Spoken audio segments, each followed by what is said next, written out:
Viral online ang videong ito kung saan isang Philippine brown deer ang namataan di umano sa kagubatan ng Balilihan, Bohol. Marami man ang natuwa sa rare sighting. Ayon sa lokal na pamahalaan ng Balilihan, wala raw kumpirmasyon kung sa kanilang bayan nga ito na videohan.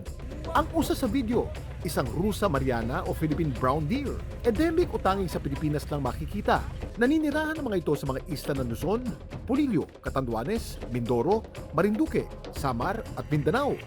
Sa isla naman ng Bohol, itinuturing itong possibly extinct. Sa latest assessment ng IUCN na ginanap noong 2014 at na-publish noong 2015, nilagay na possibly extinct na ang Philippine brown deer sa Bohol Island. Ibig sabihin, wala nang report coming from Bohol, whether indirect or direct observations na nakita. Primarily, ang rason po nito ay habitat loss at saka hunting. Ang viral video na kaya ang magbabago nito? Na-trace ng aming team ang original uploader ng video, si Ruby Jane.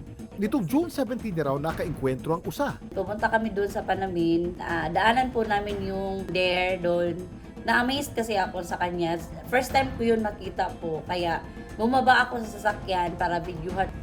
Pero ang usa, hindi raw niya sa Bohol nakita, kundi sa kanilang bayan sa Maco, Davao de Oro. Feeling ko marami sa bukid nila. Kasi sa Golden Valley ko yung nakita sa Panamin. At hindi lang daw si Ruby Jane ang nakakita sa usa nung araw na yun. Na-videohan din ito ng residenteng si Chandy. Galing po kami ng trabaho noon, then pauwi kami. May nakita ang deer sa kalsada.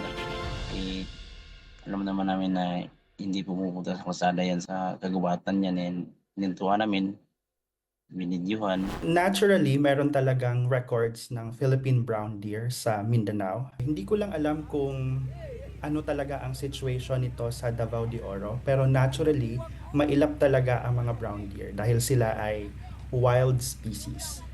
Pero minsan nahahabituate sila ng mga nag-aalaga sa kanila, kaya medyo familiar na sila sa tao, kaya sumasama na din sila. So, nagiging mailap lang naman sila dahil sa mga threats na na-perceive nila. Isa naman sa nakamamanghang katangian ng mga Philippine brown deer, ang mga malasangan nilang sungay. Alam niyo ba kung saan gawa ito? Kuya Kim, ano na?